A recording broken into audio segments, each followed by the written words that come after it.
न्याय, अधिकार और कर्म के देवता, सेवा प्रधान ग्रह शनि वक्री हो रहे हैं और अगले 5 महीनों के लिए ये वक्री रहेंगे। और आपकी राशि पर वक्री शनि का क्या प्रभाव होगा, मैं आपको बताऊँगा इस वीडियो में। कर्म के देवता शनि वक्री हो रहे हैं, चाल बदल रहे हैं, जून से नवंबर तक आपकी राशि पर क्या प्रभाव होगा और कैसे शनि को प्रसन्न किया जाए, वो महा उपाय क्या होगा। वक्री ग्रह क्या होता है? 30 जून 2024 से 15 नवंबर 2024 तक शनि वक्री रहेंगे। जब भी कोई ग्रह वक्री होता है तो उसकी पावर यानी उसका चेष्टा बल बढ़ जाता है। तो वो अच्छा और बुरा दोनों परिणाम जो है वो डबल स्पीड से देता है। दोनों के गुण बढ़ जाते हैं, अच्छे गुण भी बढ़ जाते हैं, बुरे गुण भी बढ़ जाते हैं। वक्री ग्रह को ठोस और सटीक परिणाम देते हैं।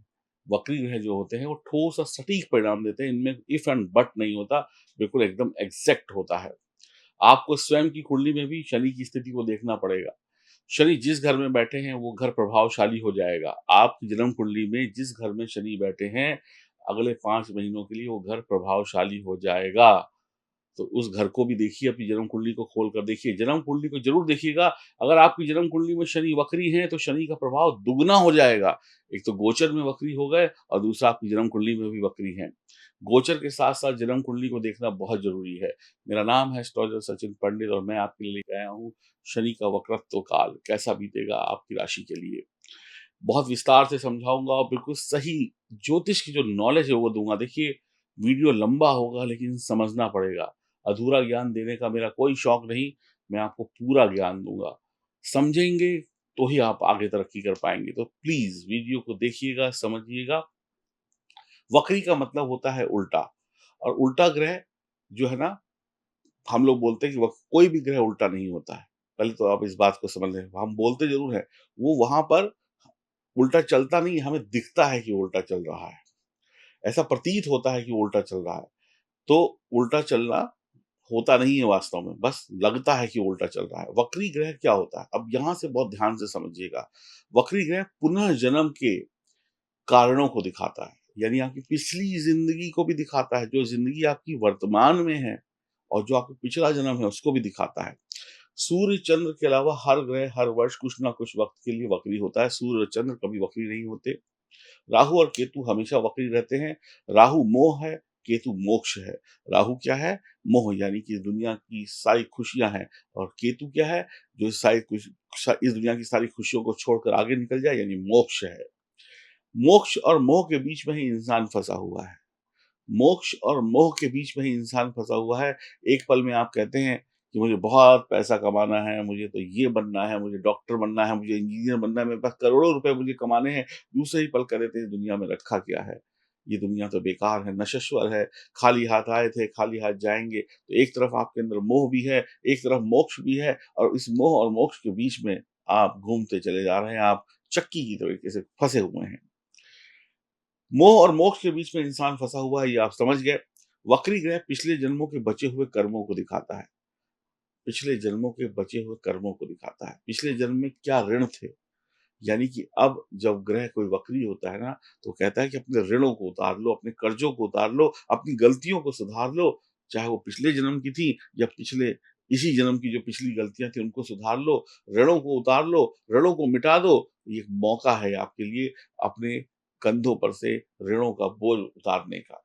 मान लीजिए आपकी जन्म कुंडली में शनि नवम भाव में बैठे हैं। ये एक कुंडली है, मान लेते हैं आपकी जन्म कुंडली में शनि नवम भाव में बैठे हैं, तो नवां घर भाग्य का है, नवां घर धर्म का है, ज्ञान का है। ये घर पितृ का भी है, पितृ देवताओं का भी है, पिता का भी है, गुरु का भी है, शिक्षक का भी है। तो यहाँ पर क्या मतलब निकला? इसका मतलब निकला कि आपको ईश्वर की सेवा करनी है, आपको धर्म से जुड़ना है इस समय में, आपको तीर्थ यात्रा करनी है, आपको पिता का सम्मान करना है, आपको धार्मिक होना है, आपको तभी शनि शुभ परिणाम देंगे और बहुत शुभ परिणाम। अगर आप ये कर लेते हैं, तो फिर कुछ और करने की आवश्यकता नहीं पड़ेगी। ऐसे ही आपकी जन्म कुंडली में शनि किस भाव में बैठे हैं, तो उसी भाव से संबंधित आपको काम करने पड़ेंगे, जो मैं आपको आपकी राशि के अनुसार बताऊँगा, लेकिन जन्म कुंडली आपको अपनी स्वयं देखनी होगी। वक्री ग्रह को भाग्य का ग्रह यानी डेस्टिनी प्लैनेट भी कहते हैं, जो निश्चित और ठोस परिणाम देता है। वक्री ग्रह इफ एंड बट नहीं करता, 2 गुणा 2 बराबर 4 यानी एग्ज़ैक्ट आपको परिणाम देगा। वक्री ग्रह में चेष्टा बल होता है, ताकत होती है और ये मजबूत होता है और वक्री ग्रह उच्च ग्रह की तरीके से ही रिजल्ट देता है।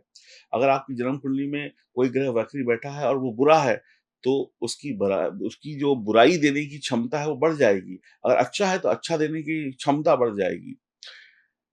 बड़े-बड़े लोगों की कुंडली में, बड़े-बड़े लोग, अब वो चाहे हीरो हों, हीरोइन हों, फ़िल्मी एक्ट्रेस हों, चाहे नेता हों, चाहे राजनेता हों, चाहे क्रिकेटर हों या कोई भी जो बड़े लोग किसी भी क्षेत्र में जो बड़े-बड़े लोग हैं, उनकी जन्म कुंडली में 2-3 ग्रह वक्री होते ही होते हैं। तो वक्री ग्रह से डरना नहीं है, अगर वक्री ग्रह बुरा है, तो डरना है, तो उपाय करना है, अगर अच्छा है तो बहुत अच्छा है, उसकी पावर बढ़ रही है। वक्री ग्रह राज-काज, पद, प्रतिष्ठा और कभी-कभी भटकाव भी देता है। फिर से समझिएगा, वक्री ग्रह राज-काज, पद, प्रतिष्ठा देता है और कभी-कभी भटकाव देता है, धन और यश भी देता है। अब अगर अच्छा होगा तो वक्री ग्रह राज-काज, पद, प्रतिष्ठा दे देगा और अगर खराब है तो भटकाव दे देगा, ज़िंदगी में इधर-उधर भटकते रहेंगे। वक्री ग्रह सरप्राइज़ देता है, सरप्राइज़ तो अचानक से आता है ना, पता नहीं चलता है डिब्बे के अंदर क्या निकलेगा, पता नहीं चलता कि कौन हमें क्या दे देगा, सरप्राइज़ तो वक्री ग्रह हमेशा आपको सरप्राइज़ेज़ देता है। शुभ ग्रह वक्री हो तो धनी, राजा, संपन्न जैसा आपका जीवन होता है। शुभ ग्रह अगर वक्री हो आपकी कुंडली में तो आपको धनी और राजा बनाता है, यानी खूब बढ़िया इंसान, पैसे वाला, हर तरीके से खुशियाँ देता है। वहीं पाप ग्रह वक्री हो जाए तो जीवन में भटकाव दे देता है, वो इधर-उधर भटकता रहता है और मंजिल पे नहीं पहुँच पाता। शनि अपनी स्वयं की राशि में अभी वर्तमान में बैठे हैं। शश नामक पंच महापुरुष योग कुछ राशियों के लिए बना रहे हैं और अपनी ही राशि में बैठा हुआ शनि वक्री हो रहा है, तो पापी तो नहीं कहेंगे शनि को, परंतु शुभ फल ज़्यादा देने वाला कहेंगे। वक्री ग्रह पिछले जन्मों का ऋण है। वक्री ग्रह पिछले दिनों की गई गलतियाँ हैं, उनको सुधारना है। वक्री ग्रह होने पर क्या होता है? वक्री ग्रह जब होता है तो वो 5 दिन पहले से ही अपने परिणाम देने शुरू कर देता है, वो बदल जाता है और वो कहते हैं ना कि सरप्राइज़ेज़ देने शुरू कर देता है 5 दिन पहले से ही। तो ये 30 जून से हो रहा है, तो 25 तारीख से ही आपको रिज़ल्ट मिलने शुरू हो जाएँगे। जब ग्रह वक्री समाप्त होने वाला होता है, उससे 5 दिन पहले, यानी शुरू होने से 5 दिन पहले और खत्म होने से 5 दिन पहले बिल्कुल ही ग्रह बदल जाता है, अजनबी हो जाता है आपके लिए, वक्री ग्रह अजनबी हो जाता है आपके लिए, फिर वो सब सरप्राइज़ेज़ देने लगता है। 30 जून से 15 नवंबर तक शनि वक्री है, 25 जून से 10 नवंबर के बीच में कोई नया काम शुरू करने की कोशिश ना करें। खास करके जो भी लोग शनि संबंधी व्यवसाय करते हैं, रियल रियल एस्टेट में है, ट्रैवल में है, ट्रांसपोर्ट में है, ऑयल इंडस्ट्री में है, सरकारी नौकरी में है, किसमें आपका ये लॉयर वगैरह है, तो थोड़ी सावधानी रखनी होगी, बड़ी सावधानी के साथ आगे चलना है और आपको उपाय भी करना है। अब आपको यहाँ तक अगर मेरी बात समझ में आई, तो आप लोग चैनल को सब्सक्राइब करें, बेल आइकन के बटन को दबाएँ, फ़ेसबुक, इंस्टाग्राम पर हमें फ़ॉलो करें और अपना प्यार दें और कमेंट बॉक्स में जय शनिदेव ज़रूर लिखें। फिर मैं कहूँगा आपकी जन्म कुंडली को भी ज़रूर देखिएगा इस पूरे वीडियो के साथ। वहाँ पर शनि कैसे बैठे हैं उसको भी देखना ज़रूरी है। गोचर में तो पता ही है, लेकिन जन्म कुंडली में कहाँ हैं, कैसे हैं, किस अवस्था में हैं, ये देखना भी बहुत आवश्यक होगा। शनिदेव को कैसे उपायों से खुश किया जाए? शनिदेव के इष्ट देव हैं भगवान शिव। शिव को की उपासना जो है ना, उसको करने से शनिदेव शांत होते हैं और हनुमान जी की उपासना करने से भी शनि प्रसन्न होते हैं और शांत होते हैं। तो एक उपाय निकला, शिव जी की आराधना करनी है और हनुमान जी की आराधना करनी है। प्राण प्रतिष्ठित मंदिर में जाकर करनी, जहाँ पे मूर्तियाँ प्राण प्रतिष्ठित हो, शिवलिंग प्राण प्रतिष्ठित हो, ऐसे किसी भी मंदिर में जाके आप या घर पर ऐसे पूजा-पाठ से कोई लाभ नहीं मिलने वाला। प्राण प्रतिष्ठित मंदिर में ही जाकर आप पूजा करें। शनि को शांत करने के लिए आप रुद्राक्ष पहन सकते हैं, शनि को शांत करने के लिए आप नीलम पहन सकते हैं। अब देखिए नीलम और रुद्राक्ष ये दोनों जो है ना बहुत महँगी चीज़ें आती हैं, लेकिन शनि को प्रसन्न करना है और माला-माल होना है तो उपाय तो करने पड़ेंगे। कुछ उपाय बताऊँगा जो घरेलू होंगे उनको भी कर लीजिएगा। तो शनि को शांत करने के लिए जो सस्ता उपाय है, वो है 7 मुखी रुद्राक्ष, आप इसको पहन लें, क्योंकि ये रुद्राक्ष लक्ष्मी जी का भी है, बस इसकी पावर थोड़ी-सी कम है, ये कम कम पावर के साथ चलेगा क्योंकि ये सस्ता भी है। अगर आपको बहुत अच्छा रुद्राक्ष चाहिए, कहते हैं सुप्रीम पावर, तो आपको 14 मुखी रुद्राक्ष पहनना पड़ेगा। इसके अंदर वो पावर है कि आप सोच भी नहीं सकते। ये आपको ऐसे सरप्राइज़ेज़ देगा कि आपका जीवन खुश हो जाएगा और बड़े-बड़े लोग इसको पहनते हैं। ये महँगा है। भगवान शिव कहते हैं कि 14 मुखी रुद्राक्ष देवमणि है। पार्वती जी को शिव जी कहते हैं कि मैं इसे अपने मस्तक पर रखता हूँ। तो 14 मुखी रुद्राक्ष जिसने पहना उसका बेड़ा पार है। जो भी लोग शनि को बिल्कुल शांत करना चाहते हैं, वो अपने जीवन में कोई गड़बड़ी नहीं चाहते, वो अध्यात्म से जुड़ जाएँ।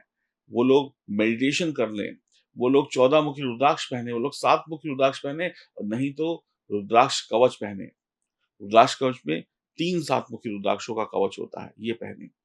जिसके पास पैसे हों वो 14 मुखी पहने, जिसके पास थोड़े-से अच्छे पैसे हों वो रुद्राक्ष कवच पहने और जिसके पास कम पैसे हों वो 7 मुखी पहने। आप नीलम रत्न भी पहन सकते हैं, एमेथिस्ट भी पहन सकते हैं, काले घोड़े की नाल भी पहन सकते हैं, लेकिन वो सही तरीके से बनी होनी चाहिए। तो अगर आपको 7 मुखी रुद्राक्ष चाहिए, आप L7 लिखकर दिए गए नंबरों पे व्हाट्सएप करें। अगर आपको 14 मुखी रुद्राक्ष चाहिए तो आप L14 लिखकर दिए गए नंबरों पे संपर्क करें और L8 लिखकर आप संपर्क करें अगर आपको रुद्राक्ष कवच चाहिए। बाकी उपाय आपकी राशि के अनुसार मैं आपको बताऊँगा। कुछ भी पहने, श्रद्धा से पहने, विश्वास से पहने और मैं ये फिर कहूँगा कि रुद्राक्ष बहुत ताकतवर है, रत्न भी ताकतवर हैं। देखिए 14 मुखी रुद्राक्ष साक्षात शिव है और 7 मुखी रुद्राक्ष ग्रह है और रत्न भी ग्रहों की उपाधि में आते हैं। तो 14 मुखी पहनने वाले लकी होंगे। अब बात करते हैं आपकी राशि पर शनि का क्या प्रभाव पड़ेगा। ये राशि चक्र की पहली राशि है तो शनिदेव आपके लिए मेष राशि वालों के इनकम यानी प्रॉफिट के भाव यानी 11वें भाव के स्वामी हैं, 10वें घर के भी स्वामी, कर्म के भी स्वामी हैं और लाभ के भी स्वामी हैं। तो कर्म यानी 10वां घर, इनकम यानी 11वां घर, यानी मेहनत करके पैसा कमाया जाता है। तो मेहनत 10वें घर से देखी जाती है और पैसा 11वें घर से देखा जाता है। दोनों के ही स्वामी वक्री हो रहे हैं, तो काम में मेहनत बढ़ने वाली है मेष राशि वालों। अब भैया कठिन परिश्रम करना पड़ेगा, हार्ड वर्क। वक्री ग्रह जो है ना 2 घरों का परिणाम देता है, जैसा मैं बता चुका हूँ। गोचर में शनि 11वें घर में है और तो अब आपको ना क्या करेंगे? अब वो 10वें घर का भी रिजल्ट दे रहे हैं, यानी कि बैठे 11वें में हैं लेकिन 10वें घर का भी रिजल्ट दे रहे हैं, तो अब आपके कर्म में मेहनत बढ़ने वाली है। वक्री होते ही आपकी मेहनत को डबल ट्रिपल करा देंगे, इसलिए चिंता की आवश्यकता नहीं है यहाँ पर। ये दोनों ही शुभ भाव हैं। शनि कर्म भाव के स्वामी भी हैं, तो काम में जो आपने रणनीति यानी काम को लेकर जो आपने प्लानिंग, नौकरी को लेकर, बिज़नेस को लेकर जो आपने प्लानिंग बनाई है, पढ़ाई को लेकर जो प्लानिंग बनाई है, घर चलाने को लेकर जो प्लानिंग बनाई है, उस पर पुनः विचार करने की आवश्यकता है यहाँ पर। एक बार विचार करिए, कहीं ऐसा ना हो कि आपकी प्लानिंग्स में, आपकी रणनीति में, आपके शेड्यूल में, आपके बनाए हुए कामों में कोई कमी रह गई हो और जिस कमी की वजह से आपको पछतावा हो। तो एक बार शनि ये कह रहे हैं कि जो काम में आगे बढ़ने की प्लानिंग थी, जो पढ़ाई करने का रोस्टर तैयार था, जो शेड्यूल तैयार था, जो व्यापार में प्लानिंग्स की थी, जो नया स्टार्टअप लगाने जा रहे थे, उसके बारे में जो सोचा था, उन सब चीज़ों को फिर से फाइलों को खोलिए, एक बार फिर से उसको पुनः देखिए। कहीं न कहीं 1-2 गलतियाँ ज़रूर निकलेंगी और वही गलतियाँ आपको ले डूबती। अब शनि कह रहे हैं उन गलतियों पे सुधार करके भाई साहब आगे बढ़ जाइए और आगे बढ़ जाइए फिर। जब गलतियाँ सुधर गई, जब गलतियाँ नहीं रही तो फिर सब अच्छा ही अच्छा होगा। पुनः विचार करने की ज़रूरत है, बहुत ध्यान से समझिएगा मेष राशि वालों को। जो सोचा है वैसा नहीं होगा, अचानक से बदल जाएगा। तो इसलिए अचानक से कुछ बदले, जो सोचा है उस पर विचार कर लें, उसमें जो गलती है उसको सुधार लें। यानी सरप्राइज़ मिल जाएगा। अब जो सोचा है वैसा नहीं मिलेगा, कोई गलती हो जाएगी तो ज़ीरो हो जाएँगे और गलती सुधार लेंगे तो हीरो हो जाएँगे। तो अलर्ट रहने की आवश्यकता होगी। लाल बत्ती जल रही है, खतरे की लाल बत्ती, सायरन बज रहा है। या फिर एक काम आपको और करना पड़ेगा। अगर आपने कोई भी चाहे पढ़ाई को लेकर योजना बनाई है, एजुकेशन को लेकर, बिज़नेस को लेकर, नौकरी को लेकर या अपने परिवार को लेकर, तो प्लान ए बनाइए, प्लान बी बनाइए। अगर प्लान ए फेल हो जाए तो प्लान बी एप्लीकेबल कर लीजिए, बच जाएँगे। और पता चला सिर्फ़ एक ही तीर है आपके पास, वो फेल हो गया तो फिर क्या करेंगे? गोली एक है, बंदूक लेकर क्या करेंगे? गोली चल गई है, गोली निशाने पे नहीं लगी तो फिर दूसरी और तीसरी गोली भी होनी चाहिए। अगर गोली नहीं है तो फिर डंडा होना चाहिए, डंडा नहीं है तो बम होना चाहिए, लेकिन कुछ ना कुछ तो होना चाहिए। प्लान ए और बी तैयार करिए और अपनी गलतियों को सुधारिए, अपने प्लानिंग्स पे एक बार पुनः विचार करिए और अलर्ट रहिए। एक फेल तो दूसरा तैयार। शनि संतान और माता के भाव को भी देखेंगे तो संतान से चिंता बढ़ जाएगी, संतान से लेकर कोई टेंशन हो सकती है। शनि की तीसरी दृष्टि लग्न पर होगी तो सेहत पर भी बहुत ध्यान देने की आवश्यकता होगी। मेष राशि वालों, सेहत पर विशेष ध्यान दें। शनि 8वें घर को भी देखेंगे तो 8वां घर पितरों का है, तो पितरों की सेवा यानी आपके पिता, धर्मगुरु, जो लोग स्वर्गवासी हैं, उनकी सेवा करने से, उनका तर्पण करने से, दान पुण्य करने से शनि प्रसन्न हो जाएँगे और आपको सरप्राइज़ दे देंगे। व्यापारिक जो दोस्त हैं, व्यापार से जुड़े हुए जो दोस्त हैं, उनसे लाभ मिलने लगेंगे। अगर आप ऐसा करेंगे तो आपके फैसलों पर पुनः विचार की आवश्यकता है। आपको ज़बरदस्त कमाई होगी, थोड़ी-सी चालाकी भी दिखाइएगा। मकान बनेगा, अमीर ससुराल से रिश्ता जुड़ेगा, पैतृक संपत्ति मिलेगी, मज़दूरों का पैसा अपने पास ना रखें, चांदी की ईंट घर में रखें और अपनी चीज़ों पर पुनः विचार करते हुए आगे बढ़ें। बल्ले-बल्ले आपकी होने वाली है। और प्लान ए के साथ में प्लान बी और सी भी तैयार रखिए, बहुत पैसा कमाएँगे, सरप्राइज़ पे सरप्राइज़ मिलेगा। शनि कह रहे हैं बस गलती सुधार और आगे बढ़, यही शनि का खेल है और यहीं से आपकी सफलता की रेल चलेगी। अगर मेरी बात समझ में आई है तो कमेंट बॉक्स में जय श्री राम ज़रूर लिखिएगा।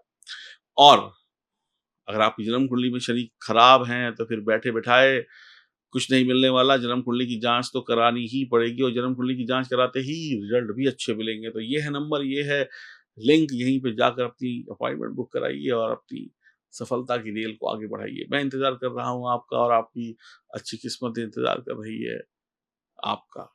राधे, राधे।